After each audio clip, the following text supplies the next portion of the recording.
Good morning students, hope you all are doing well. In this session we are going to discuss the variation in value of g with the effect of rotation of earth. We all know that earth rotates about its own axis and one complete rotation takes 24 hours. Okay, in that case if a body is placed on the surface of earth, then what the value of g, or we can say g dash, it bears when this earth rotates. Clear? So let's derive formula for the same. First of all, we'll understand the diagram completely and we'll derive the formula. Students, this derivation is somewhat tricky, so don't miss even a single step. Otherwise, you will miss whole the derivation. Clear? So concentrate very properly today. Now, the object, or we can say a particular body, is placed at point P. Clear?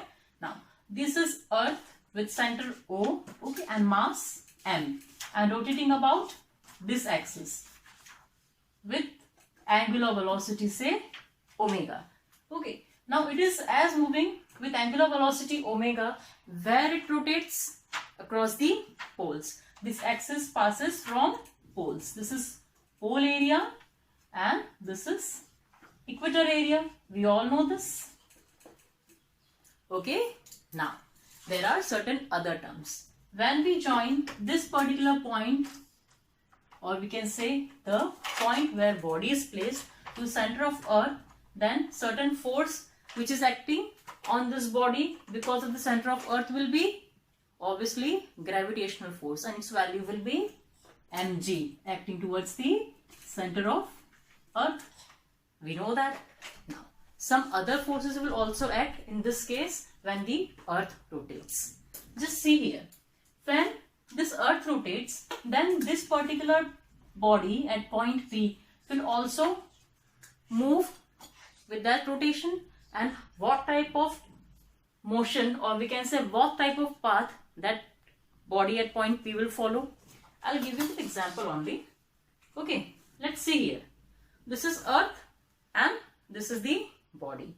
When earth rotates, then this body will also move with this rotation, and when one rotation will complete, this body will also complete one path, and that path will be circular. Obviously, as the earth is rotating this way, the body is also rotating, so this body will complete one circular path when earth completes one rotation. So what can we do it here is that just draw a pointed area indicating the circular motion of the body which is kept at point P. Clear? Now here we have to define one more thing, that is latitude. What is latitude? Latitude is the angle that the line joining body and center of earth makes with the equatorial plane. Equatorial plane is the plane, we can assume that if we have watermelon and we just cut in two halves, then the red and green portion with a circular plane area that we have just resembles the equatorial plane. It is also circular, so the angle that this line will make with the equatorial plane, it will be latitude defining, and we denote it as by lambda here. Clear? Now one more thing that we have to understand, as this body is moving in circular motion, so what we have to do, we have to keep that body at that place only. We can't do that if earth is rotating, then body is moving and it can go here or there. We can't tolerate. We just have to keep that body there only. So what can be done? There must be two forces acting on this body. One which is pulling it inside so that it can be at this place only, and one pulling it outside also so that it cannot just go inside the body. So there must be two simultaneous forces that may be acting on this particular body to let it remain in circular motion. And when we learn this chapter, circular motion, in that we come to know that these two forces are defined by certain names. They are centripetal force and centrifugal force. Okay, centripetal force. Centripetal force is the force which acts in inward direction, and centrifugal force acts in outward direction. Okay, now In this case, one force will be acting in inward direction and one will be in outward direction. The inward direction forces, here we can see it is acting to the, or we can say towards the center of the earth, and that is mg. So we can say the centripetal force here is this mg. Okay. Now, when this body is moving in circular motion, bearing a second force that is allowing this body to be on its place and keep moving circular path. That is the centrifugal force. It is acting in outward direction. It will act somewhat this way. Okay. And this force will be of the value mv square by r. When we learn chapter circular motion, then we derive the formula of centrifugal force, and that is mv square by r. If you don't know, when we discuss circular motion chapters, I'll let you know the derivation also. Clear? Now here we are having linear velocity. In the case we are having angular velocity. So what we have to do? We have to convert this linear velocity in angular velocity. We have the relation v is equals to omega r. Convert the way, it will be FCF is equals to m. Okay, it will be okay. So we are having the value of centripetal force and centrifugal force. Now we have to define the variation in the value of g due to the effect of rotation of earth, and for that, in this case, we will have to define the apparent weight of the body. I'll let you know how can we do this. First of all, just join these 2 points. Okay, now say this point is K. Okay, now the distance of the center from the earth to this point is, say, small r. This is same as that one, because the circular path is having radius, and that is equals to this r only. The body is moving in a circular path having radius r. Same value. Clear? Considering triangle OPK, can you see it is a right angle triangle? Yes. So for right angle triangle, if I want to find cos of lambda, the including angle, can I do that? Yes. And for that, what can I do? That it will be based upon hypotenuse. So it is base, it is hypotenuse. What is the value of base we have? R. And what is the value of hypotenuse? I haven't written yet. Can you tell me? Obviously, when we are joining the center to the surface of earth, then the distance is radius of earth, obviously. So it will be r. When we reduce it at r cos lambda. Okay, give equation number 8. This is one of the important equations that we will use in further derivation also. Clear? Now we got it. The most important thing that we have to learn is how to derive the apparent weight of the body, so that we can define the variation value of g and find the g dash when earth rotates and acceleration due to gravity produces. Clear? Let's move forward for that. Here we are having all these values with us. Now next what we have to do, find the resultant.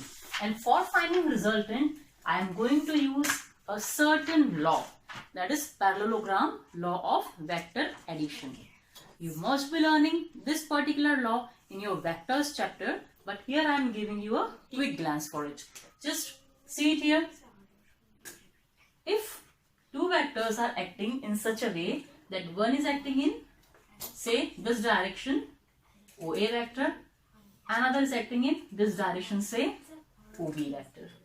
And if we have to find the resultant of these two vectors, and what we have to do, just draw a parallel line to this line from here. We can dash it and just draw a parallel line to this line at that point also. Or we can say this way. Just name it as C.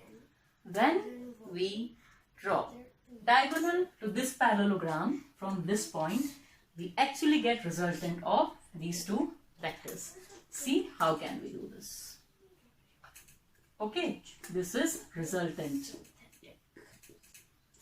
This is actually the parallelogram law of vector addition. And if the included angle is say theta, then we derive a certain formula for the resultant vector. And what is it? Just see here, it is OA square plus OB square, all in vectors, plus 2 dot OA vector dot OB vector dot including angle of cos, and it is OC vector. Okay, this is the formula we derive. All this, if you have learned, it's very good. If not, then in coming sessions I'll teach you vectors also. So I'll let you know how to derive this formula. But as we have to just use this formula here, so not getting indulgent all this and move forward. Now here also we have considered one parallelogram. What is it? See, one force direction is PO, that is mg. Another force direction, that is m omega square r, that is say PA. Clear? Now in this case also we can draw the parallelogram. And how can we do this? Just draw a parallel line to this line. Okay. Now this is the parallelogram we can get. Okay. Just do it. Now this is angle lambda. We have to define this angle also because we are considering two vectors, that is OP and PA. How can we find this? We have a trick. How can we do this? Just see in separate diagram. If there are two parallel lines and one transversal goes out there, then this angle and this angle have some relation. What was it? Yes, when two parallel lines move out and one transversal cross them, then these two angles are called as alternate interior angles and their values are same.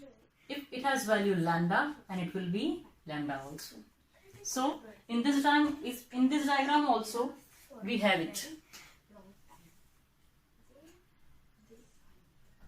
This was the radius, and now say this point is M. Okay. In this diagram we can see that MA is parallel to OK. Okay. And PO is behaving as transversal. So what we can see, that this angle and this angle, what are they? They are alternate interior angles. So their values will be same this time. Clear? Now one more thing. This angle is lambda. What this whole angle is? From M to A. What is this angle? 180 degrees. So what the remaining angle can be? Whole minus this much will give me this value. So it will be 180 minus of lambda. Just write it here. Am I correct? Moving forward, we have done the basics for parallelogram law of vector addition. Now we are going to use this in our diagram. And I would like to make the diagram separately also for you, so it will be easy for you to understand. Okay, this is point O, or just make it here. This is point O. Say this is K, this is P, and just join it here. And so this point is A. Clear? This is one vector. This is second vector having value mg. This is m omega square r. We have to find resultant. It will go in direction this way. Okay. In our diagram, it's being made somewhat differently. That I will show you. Just wait. O and K. P. This way. This diagram is actually this way in our concept. Now, here we have angle lambda. This and clear. So, heading vector PO 1, PA second, resultant will be diagonal, and that will be this. And say this value is mg dash. The apparent weight, the resultant that we have to find out,